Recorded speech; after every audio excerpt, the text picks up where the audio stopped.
திரு Edappadi K Palaniswami அவர்கள். மாண்புமிகு பேரவைத் தலைவர் அவர்களே, பொன்மனச்செம்மல் புரட்சித் தலைவர் எம்ஜிஆர் அவர்களையும் இதயம் புரட்சித் தலைவி அம்மா அவர்களையும் வணங்கி நடைபெற்று முடிந்த சட்டமன்ற பொதுத் தேர்தலில் எடப்பாடி சட்டமன்ற தொகுதியில் போட்டியிட்ட எனக்கு தமிழகத்திலேயே அதிக வாக்கு வித்தியாசத்திலேயே வெற்றி பெற செய்த எடப்பாடி தொகுதி வாக்காளர் பெருமக்களுக்கு எனது நெஞ்ச நிறைந்த நன்றியினை அவர்கள் பாதங்களிலே சமர்ப்பித்து, மாண்புமிகு பேரவைத் தலைவர் அவர்களே, மாண்புமிகு முதலமைச்சர் தனி தீர்மானம் கொண்டு வந்திருக்கின்றார்கள். அதிலே அனைத்து இந்திய அண்ணா திராவிட முன்னேற்ற கழகத்தின் சார்பாக என்னுடைய கருத்துக்களை வர விரும்புகின்றேன். கர்நாடக அரசு மேகதாதுவின் கோரிக்கை அணை கட்டுவது தொடர்பாக பல்வேறு காலகட்டங்களிலே அதை தடுத்து நிறுத்துவதற்கு அனைத்து இந்திய அண்ணா திராவிட முன்னேற்ற கழக அரசு பல்வேறு நடவடிக்கை எடுக்கப்பட்டது. கர்நாடக அரசு மேகதாது என்னும் இடத்தில் தன்னிச்சையாக காவிரி ஆற்றின் கோரிக்கையை அணை கட்ட முயற்சித்து தடுத்து நிறுத்தம் போட்டு மாண்புமிகு அம்மா அவர்கள் தமிழகத்துடைய முதலமைச்சராக இருந்த காலகட்டத்தில் 5/12/2014 அன்று தமிழ்நாடு சட்டப்பேரவையில் தீர்மானம் கொண்டாந்து நிறைவேற்றப்பட்டு மாண்பு உறுப்பினர்கள் அந்த விவாதத்திலே கலந்து கொண்டு பல்வேறு கருத்துக்களை அப்பொழுது தெரிவித்திருக்கின்றார்கள். அப்பொழுது கொண்டு வந்த தீர்மானத்தின் அடிப்படையில் மாண்புமிகு பாரத பிரதமர் அவர்களுக்கு மாண்புமிகு அம்மா அவர்கள் அனுப்பிய கடிதத்தை அன்றைய தினம் இருந்த தமிழ்நாடு சேர்ந்த நாடாளுமன்ற உறுப்பினர்கள், புதுச்சேரியை சேர்ந்த நாடாளுமன்ற உறுப்பினர்கள் சுமார் 55 பேர் மாண்புமிகு பாரத பிரதமர் அவர்களை 28/3/2015 அன்று சந்தித்து இந்த கடிதத்தை கொடுத்து இதன் அடிப்படையில் நடவடிக்கை எடுக்க வேண்டும் என்று தெரிவித்தார்கள். அப்போது சம்பந்தப்பட்ட துறையிடம் தற்போதைய நிலை குறித்த அனைத்து விவரங்களையும் சேகரிக்க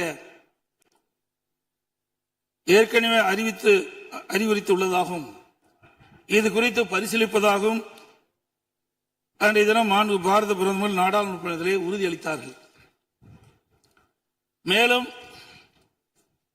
மாண்பு அம்மா அவர்கள் தமிழகத்தில் முதலமைச்சர் இருந்த காலத்தில் 25/4/2015 அன்று மாண்பு பாரத பிரதமர்களை நேரிலே சந்தித்து மேகதாது திட்டத்தினை கர்நாடக அரசு செயல்படுத்தக்கூடாது என கர்நாடக அரசுக்கு அறிவுறுத்தபடி கோரிக்கை விளக்கென கடிதம் பிரதமருக்கு அளித்தார்கள். மாண்புமிகு அம்மா அவர்கள் முதலமைச்சர் இருந்த காலத்தில் மாண்புமிகு பாரத பிரதமரிடம் 7/8/2015 மற்றும் 14/6/2012 ஆகிய நாட்களில் நேரில் சந்தித்து மேகதாது திட்டத்தினை கர்நாடக அரசு செயல்படுத்த அனுமதிக்க கூடாது என்று வலியுறுத்தினார்கள். மாண்புமிகு புரட்சித் தலைவி அம்மா அவர்கள் மேகதாது அணை உட்பட காவிரி ஆற்றின் குறுக்கே கர்நாடக அரசு காவிரி நடுவர் மன்ற இறுதி ஆணையை மீறும் வகையிலும் தமிழ்நாடு அரசின் இசைவு பெறாமலும் எந்த ஒரு திட்டத்தையும் செயல்படுத்த உத்தேசிக்குமானால் தமிழ்நாட்டின் உரிமையை நிலைநாட்ட சட்டப்பூர்வமான அனைத்து நடவடிக்கைகளும் தமிழ்நாடு அரசு மேற்கொள்ளும் என 18/8/2016 அன்று இம்மாமன்றத்தில் 110 விதியின் கீழ் உறுதிபட தெரிவித்தார்கள். இதற்கிடையில் மாநில அரசுகள் தாக்கல் செய்த சிவில் வழக்குகள் விசாரணைக்கு உகந்ததா என்பது பற்றி உச்சநீதிமன்றத்தில் சம்பந்தப்பட்ட மாநிலங்கள் மத்திய அரசுடன் வாதிட்டன.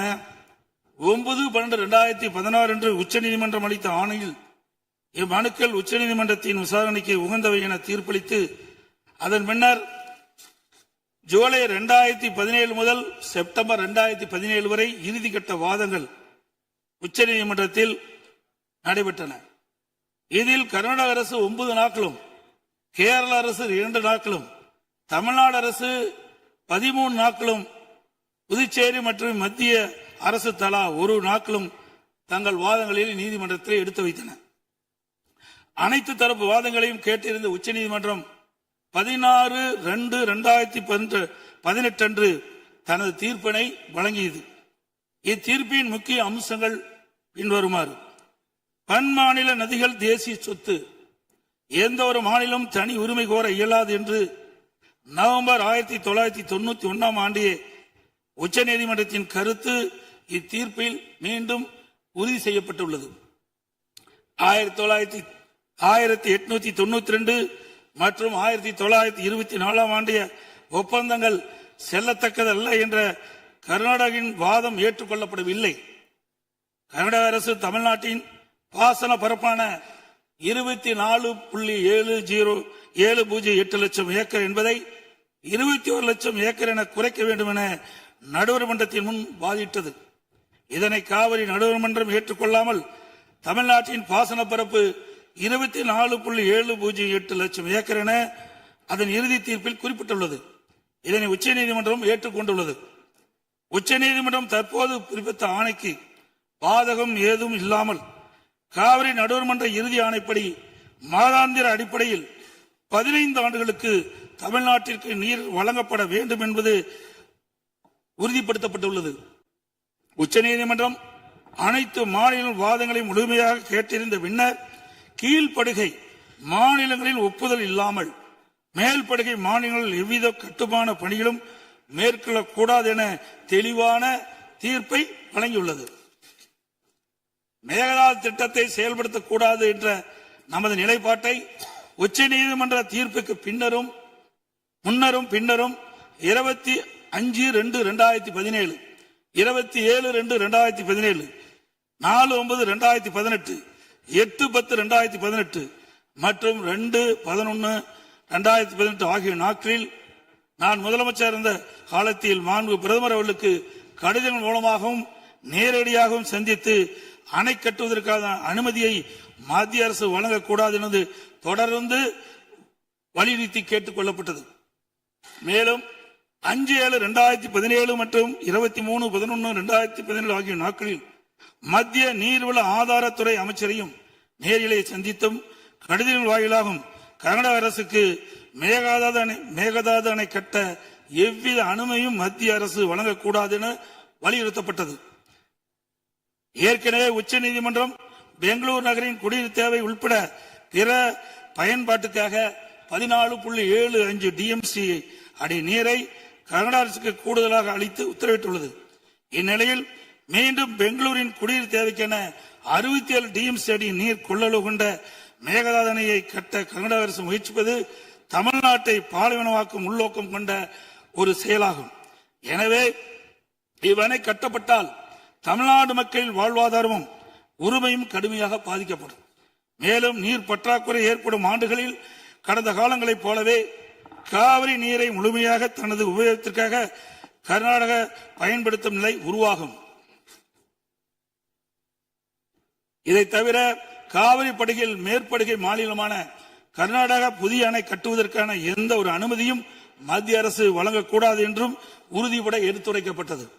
மேலும் உச்சநீதிமன்ற ஆணைக்கு எதிராக கர்நாடக அரசின் மேகதாது திட்டத்திற்கான விரிவான திட்ட அறிக்கைக்கு அனுமதி வழங்கிய மத்திய நீர்வள குழுமத்தின் தலைவர், கர்நாடக நீர்வளத்துறை அமைச்சர் மற்றும் கர்நாடக உயர் அதிகாரிகள் மீது நீதிமன்ற அமைப்பது வழக்கு கண்டமெண்ட் ஆஃப் கோர்ட் எனது உத்தரவின் பேரில் 5/12/2012 உச்சநீதிமன்றத்தில் தாக்கல் செய்யப்பட்டது. மீண்டும் மேகதாதில் புதிய அணை கட்ட விரிவான திட்ட அறிக்கை தயாரிக்க மத்திய நீர்வள குழுமம் கர்நாடக அரசுக்கு அளித்துள்ள அனுமதியை திரும்ப கோரி மத்திய அரசை வலியுறுத்தி தமிழ்நாடு சட்டப்பேரவையில் 6/12/2012 அப்போது முதலமைச்சர் இருந்த நான் கொண்டு வந்த தனி தீர்மானத்தை ஒருமனதாக நிறைவேற்றப்பட்டது. அனைத்து இந்திய அண்ணா திராவிட முன்னேற்ற கழகத்தை பொறுத்தவரைக்கும் 1986 ஆண்டு மாண்புமிகு புரட்சித் தலைவர் எம்ஜிஆர் அவர்களால் துவக்கப்பட்ட சட்ட போராட்டத்தை தொடர்ந்து காவிரி நடுவர் மன்றம் அமைத்து அதை மத்திய அரசியலை வெளியிடச் செய்து நடுவர் மன்றத்தின் இறுதி ஆணையின்படி காவிரி மேலாண்மை வாரியம் மற்றும் காவிரி நீர் முறைப்படுத்தும் குழு ஆகியவற்றை அமைக்க உச்சநீதிமன்றத்தை நாடியது. எனது தலைமையிலான மாண்பு அம்மாவின் அரசு எடுத்த தொடர் நடவடிக்கையின் காரணமாக 16/2 மாண்புமிகு பேரவைத் தலைவர் அவர்களே, மாண்புமிகு முதலமைச்சர் அவர்களே, அமைச்சர் பெருமக்களே, சட்டமன்ற உறுப்பினர்களே, நம்முடைய தமிழ்நாட்டு விவசாயிகளுடைய வாழ்வாதாரத்தை அழிக்க முயற்சிக்கின்ற மேகதாது அணை கட்டப்படக்கூடாது அப்படிங்கிறதா திராவிட முன்னேற்ற கழகத்துடைய உறுதியான நிலைப்பாடு. காவிரி நதிநீர்ல தமிழ்நாட்டுடைய உரிமை பறிபோக நாம ஒருபோதும் அனுமதிக்க கூடாது. காவிரி நடுவர் மன்றம், காவிரி நடுவர் மன்ற இடைக்கால தீர்ப்பு, இறுதி தீர்ப்பு, உச்சநீதிமன்றத்துடைய இறுதி தீர்ப்பு, மேலாண்மை ஆணையம் உள்ளிட்ட அனைத்துக்கும் முத்தமிழர் கலைஞர் அவர்கள் முதலமைச்சராக இருந்தப்போ கழக அரசு எடுத்திருக்கக்கூடிய ஆக்கப்பூர்வமான நடவடிக்கைகள் தான் முழு காரணம். அது இந்த அவையில் இருக்கக்கூடிய மூத்த உறுப்பினர்கள் அத்தனை பேரும் அறிவார்கள். ஒரு நீண்ட நெடிய சட்ட போராட்டம், அரசியல் போராட்டம் எல்லாத்தையும் நடத்திதான் நாம காவிரி மீதான உரிமையை போராடித்தான் பெற்றிருக்கின்றோம். ஆனா அதை பறிக்கின்ற வகையில இன்றைக்கு கர்நாடக அரசு மேகதாதுல அணை கட்டுகின்ற முயற்சியில ஈடுபட்டு வருகின்றது. அந்த முயற்சியை அவங்க எடுத்த பொழுது அந்த சமயத்துல எங்க கூட்டணியில் இருக்கக்கூடிய அந்த கட்சி கர்நாடகாவில் ஆட்சியில் இருந்தாலும் அதை பத்தி எல்லாம் கவலைப்படாம மேகதாது அணை திட்டத்தை எங்களுடைய தலைவர் அப்போதைய முதலமைச்சர் திரு முத்துவேல் கருணாநிதி ஸ்டாலின் அவர்கள் கடுமையாக எதிர்த்தார்கள். இன்றைக்கு நம்முடைய மாண்பு முதலமைச்சர் அவர்கள் மேகதாது அணை கட்டும் கர்நாடகாவின் முயற்சிக்கு எதிராக இந்த தீர்மானத்தை இன்றைக்கு கொண்டு வந்திருக்கிறாங்க. இதை திராவிட முன்னேற்ற கழகம் சார்பாக நாங்கள் மனதார வரவேற்கின்றோம். மேகதாது அணை கட்ட நினைக்கின்ற கர்நாடக அரசுக்கு எதிராக எங்களுடைய தலைவர்கள், எங்களுடைய அரசு எடுத்த நடவடிக்கைகள் சிலவற்றை இன்று ஆளுங்கட்சிக்கும் முதலமைச்சருக்கும் அவைக்கும் நான் நினைவுபடுத்த விரும்புகின்றேன். 2021 ஆண்டு மே மாசம் நாங்கள் ஆட்சிக்கு வந்தோம். ஆட்சிக்கு வந்த அடுத்த மாசமே, ஜூன் மாசமே மேகதாது அணை கட்ட அனுமதி அளிக்க கூடாதுன்னு எங்களுடைய தலைவர் அவர்கள் பிரதமருக்கு அன்றைக்கு கடிதம் எழுதினார். பிறகு அதே கருத்தை வலியுறுத்தி ஜூலை மாதத்துல ஒன்றிய ஜல்சக்தி துறை அமைச்சருக்கும் எங்களுடைய முதலமைச்சர் அவர்கள், எங்களுடைய தலைவர் அவர்கள் அன்றைக்கு ஒரு கடிதம் எழுதினார்கள். இதை அடுத்து அனைத்து சட்டமன்ற கட்சி தலைவர்கள் கூட்டத்தை கூட்டி எந்த காலத்திலும் அணையை கட்டக்கூடாது, அனுமதிக்க கூடாது என்ற தீர்மானத்தையும் நாங்கள் நிறைவேற்றினோம். ஜூலை மாதத்தில் மீண்டும் அதே ஒன்றிய அமைச்சர்கிட்ட நேரில் சென்றும் வலியுறுத்தி இருக்கிறோம். கடந்த 2022-23 ஆண்டு நிதியாண்டுல அணை கட்டுவதற்காக கர்நாடக அரசு 1000 கோடி ரூபாயை ஒதுக்கீடு செஞ்ச உடனே, இந்த விஷயம் தெரிஞ்ச உடனே இதே அவையில அதை கண்டிச்சு அரசினர் தனி தீர்மானத்தையும் எங்களுடைய அரசு அன்றைக்கு நிறைவேற்றுச்சு. அன்றைக்கு எங்களுடைய தலைவர் அவர்கள், முதலமைச்சர் அவர்கள் பேசும்போது சொன்னார், தமிழ்நாட்டின் உரிமையில நாம அனைவரும் ஒன்றுபட்டு நிற்போம் அப்படின்னு எங்களுடைய தலைவர் அன்றைக்கு இது அவையில குறிப்பிட்டு பேசியிருக்கிறார். மேகதாது அணை கட்டுறது பத்தின விரிவான திட்ட அறிக்கையை விவாதிக்கணும்னு காவிரி நதிநீர் மேலாண்மை ஆணைய கூட்டத்தில் கர்நாடக அரசும் ஒன்றிய அரசும் வச்ச அஜெண்டாவை நீக்க எங்க தலைவர் தலைமையிலான அரசு அன்றைக்கு கடுமையாக வலியுறுத்தியது. இதற்காக அன்றைய முதலமைச்சரான எங்களுடைய தலைவர் பிரதமருக்கு மீண்டும் ஒரு கடிதம் எழுதினார் ஜூலை மாதத்தில் 2022 ஆண்டு. அப்போதைய நீர்வளத்துறை அமைச்சர் திரு துரைமுருகன் தலைமையில் தமிழ்நாடு சட்டமன்ற அனைத்து கட்சி குழுவினர் ஒன்றிய ஜல்சக்தி அமைச்சரை நேரில் சந்திச்சு வலியுறுத்தி இருக்கிறாங்க. இப்படி நம்முடைய தொடர் எதிர்ப்பின் காரணமாகத்தான் மேகதாது அணையுடைய டீடைல்டு ப்ராஜெக்ட் ரிப்போர்ட் பிப்ரவரி மாதம் மத்திய நீர்வள ஆணையத்திற்கு மீண்டும் திருப்பி அனுப்பப்பட்டது. மேலும் கழக அரசுடைய எதிர்ப்பால மேகதாது அணையுடைய டேர்ம்ஸ் ஆஃப் ரெஃபரன்ஸை தன்னுடைய திட்டப்பட்டியலில் இருந்து ஒன்றிய சுற்றுச்சூழல் அமைச்சகமும் நீக்கினாங்க. அது மட்டும் இல்லாமல் 2024 ஆண்டு நவம்பர் மாதம் ஒன்றிய சுற்றுச்சூழல் அமைச்சர் எங்களுடைய அரசினுடைய நீர்வளத்துறை அமைச்சருக்கு ஒரு கடிதம் அனுப்பியிருந்தார். அவர் எழுதியிருக்கக்கூடிய அந்த கடிதத்தில் இரு மாநிலங்களுக்கு இடையே சுமூக தீர்வு எட்டப்பட்ட பிறகுதான், டேர்ம்ஸ் ஆஃப் ரெஃபரன்ஸ் அனுமதி பற்றி ஆலோசிக்கப்படும் என்று அந்த கடிதத்தில் குறிப்பிட்டு எழுதியிருக்கின்றார். மேகதாது அணை தொடர்பாக கர்நாடக அரசு விரிவான திட்ட அறிக்கை, டீடைல்டு ப்ராஜெக்ட் ரிப்போர்ட் சமர்ப்பிக்கல அப்படிங்கிறது தான் எங்களுடைய கழக அரசு இருந்த வரையிலான நிலைமை. திராவிட முன்னேற்ற கழக அரசும் எங்களுடைய தலைவரும் தைரியமாக தமிழ்நாட்டின் எதிர்ப்பை பதிவு செஞ்சதுனால தான் இது சாத்தியமாச்சு என்பதை இந்த மாமன்றத்தில் நான் மீண்டும் பதிய வைக்க விரும்புகின்றேன். இன்னொரு முக்கியமான விஷயம் என்னன்னா, சென்ட்ரல் வாட்டர் கமிஷன், மத்திய நீர்வள ஆணையம் 2018 ஆண்டு தேதியிட்ட 2018 ஆண்டு 22/11 தேதியிட்ட கடிதம் மூலமாக கர்நாடக அரசுக்கு சில முக்கியமான நிபந்தனைகளை அறிவிச்சிருக்கிறாங்க. முதலாவது கண்டிஷன் என்னன்னா, மேகதாது அணை கட்ட மத்திய நீர்வள ஆணையம் நிபந்தனையற்ற அனுமதி எதுவும் கொடுக்கவில்லை.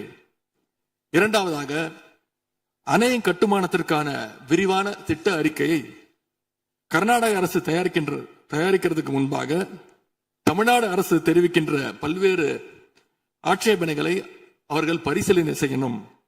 மூன்றாவதாக, மத்திய மின்வாரிய ஆணையத்திடமும் சம்பந்தப்பட்ட மாநிலத்தில் இருக்கக்கூடிய மத்திய நீர்வள ஆணைய யூனிட் கிட்டையும் கலந்து ஆலோசனை செய்ய வேண்டும். இது எல்லாத்திற்கும் மேலாக காவிரி வாட்டர் மேனேஜ்மெண்ட் அத்தாரிட்டியுடைய முன் அனுமதியையும் பெறணும் அப்படின்னு அந்த கடிதத்தில் தெளிவாக எழுதியிருக்கிறாங்க.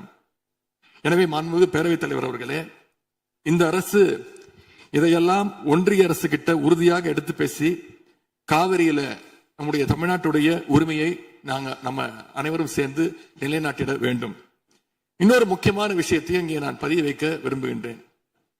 மேகதாது பிரச்சனை தொடர்பாக கடந்த 13/11/2025 ஆண்டு அன்றைக்கு உச்சநீதிமன்ற தீர்ப்பு வெளிவந்த பிறகு 4/3/2026 அன்றைக்கு அன்றைய முதலமைச்சரான எங்களுடைய தலைவர் அவருடைய உத்தரவின்படி தமிழ்நாடு நீர்வளத்துறை அரசு செயலாளர் ஒன்றிய ஜல்சக்தி துறை செயலாளருக்கு ஒரு கடிதம் எழுதியிருக்கின்றார். அந்த கடிதத்தில் கர்நாடக மாநிலத்துடைய மேகதாது அணை கட்டும் பிரச்சனை ஒரு நியூ டிஸ்பியூட் அப்படிங்கிறதுனால நதி நீர் தாவா சட்டம் 1956 படி The Interstate River Water Disputes Act 1956 அடிப்படையில் நடுவர் மன்றம் அமைக்கணும்னு ஒன்றிய அரசுக்கு கோரிக்கை வச்சிருக்கிறோம். ஆகவே இந்த அரசு இப்ப கொண்டு வந்திருக்கக்கூடிய அந்த தீர்மானத்தில் மேகதாது அணை கட்டுறது தொடர்பாக தமிழ்நாடு அரசு மார்ச் 4ஆம் தேதி 2026 ஆண்டு அன்றைக்கு எழுதின கடிதத்தில் கேட்டுக்கிட்டபடி மாநிலங்களுக்கு இடையிலான நதிநீர் தாவா சட்டம் 1956 பிரிவு 4 கீழே அந்த அடிப்படையில் புதிய நடுவர் மன்றம் அமைக்க வேண்டும் என ஒன்றிய அரசை இப்பேரவை வலியுறுத்துகிறது. அப்படிங்கிறத என்னுடைய பெயரில் கொடுக்கப்பட்டிருக்கக்கூடிய அந்த திருத்தத்தை சேர்க்க வேண்டும் என்று உங்களை நான் கேட்டுக்கொள்கின்றேன். கர்நாடகா மேகதாது அணை கட்டுறதை தடுக்க சட்ட ரீதியாகவும் பிரதமர் மூலமாகவும் இந்த அரசு எடுக்கின்ற அனைத்து முயற்சிகளுக்கும் திராவிட முன்னேற்ற கழகம் நிச்சயமாக துணை நிற்கும். மேகதாது அணை கட்ட முயற்சிக்கக்கூடிய கர்நாடக அரசை நாம அனைவரும் சேர்ந்து ஒற்றுமையாக இருந்து தடுத்து நிறுத்துவோம் என்று கூறி இந்த தீர்மானத்திற்கு எங்களுடைய முழு ஆதரவை நாங்கள் தெரிவித்துக் கொள்கின்றோம். அனு பேரவைத் தலைவர் அவர்களே, அதே போல இந்த ஆண்டு ஜூன் 12ஆம் தேதி மேட்டூர் அணையை திறக்காதனால இன்னைக்கு டெல்டா விவசாயிகள் கஷ்டத்துல இருக்கிறாங்க. குறுவை சாகுபடி இன்றைக்கு பாதிக்கப்பட்டிருக்கு. அடுத்து நடக்க இருக்கக்கூடிய காவிரி வாட்டர் மேனேஜ்மெண்ட் அத்தாரிட்டி கூட்டத்தில் இது தொடர்பாக தமிழ்நாடு அரசு நம்முடைய தரப்பு நியாயங்கள் எல்லாம் எடுத்து வச்சு நமக்குரிய நீரை விரைவாக பெற்று தரணும்னு அந்த விவசாயிகள் சார்பாக இந்த அவையை நான் கேட்டுக்கொள்கின்றேன். இறுதியாக எங்களுடைய கழக தலைவர் அவருடைய அறிவுறுத்தலின் பேரில் ஒரு முக்கியமான வேண்டுகோளையும் நம்முடைய முதலமைச்சர் அவர்களுக்கு நான் வைக்க விரும்புகின்றேன். இன்றைக்கு நாம நிறைவேற்றுகின்ற இந்த தீர்மானம் மிக முக்கியமான ஒரு தீர்மானம். இந்த தீர்மானத்தை கடிதம் மூலமாக ஒன்றிய அரசுக்கு அனுப்பி வைப்பதற்கு பதிலாக தமிழ்நாட்டுடைய அனைத்து சட்டமன்ற கட்சி உறுப்பினர்களும் நாடாளுமன்ற உறுப்பினர்களும் சேர்ந்து ஒரு குழுவாக போய் ஒன்றிய அரசு கிட்ட கொடுத்து நம்முடைய ஒற்றுமையை நாம வெளிப்படுத்த வேண்டும் என்று கேட்டுக்கொள்கின்றேன். அதற்கு திராவிட முன்னேற்ற கழகம் தயாராக இருக்கின்றது. அரசியல் வேறுபாடுகளை எல்லாம் கடந்து செயல்பட இந்த அரசும் முன்வரணும்னு எங்களுடைய தலைவரின் சார்பாக கேட்டுக்கொண்டு தீர்மானத்தை முழுமனதாக ஆதரித்து அமைகின்றேன். நன்றி, வணக்கம். அவை முன்னவர் அவர்கள் மெத்தன போக்கு என்ற வார்த்தை நீக்கப்பட வேண்டும் என்று கோரினார். அவை நடவடிக்கை குறிப்பை பார்த்து பின்னர் அது பற்றி முடிவெடுக்கப்படும். பதிலுரை மாண்புமிகு முதலமைச்சர் அவர்கள்.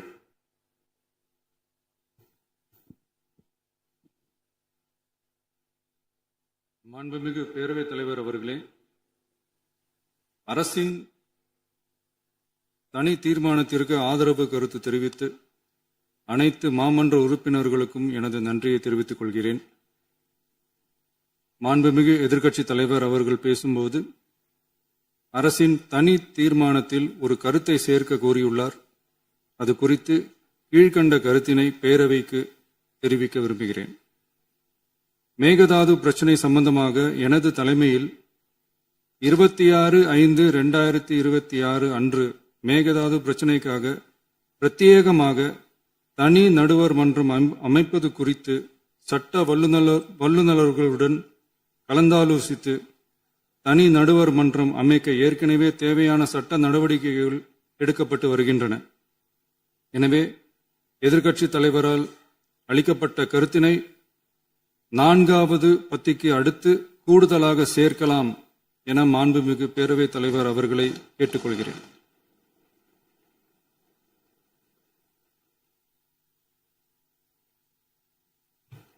மாண்புமிகு முதலமைச்சர் அவர்களின் தீர்மானம் திருத்தியவாறு பேரவையின் முடிவுக்கு விடப்படுகிறது. ஏற்போர் ஆம் என்க.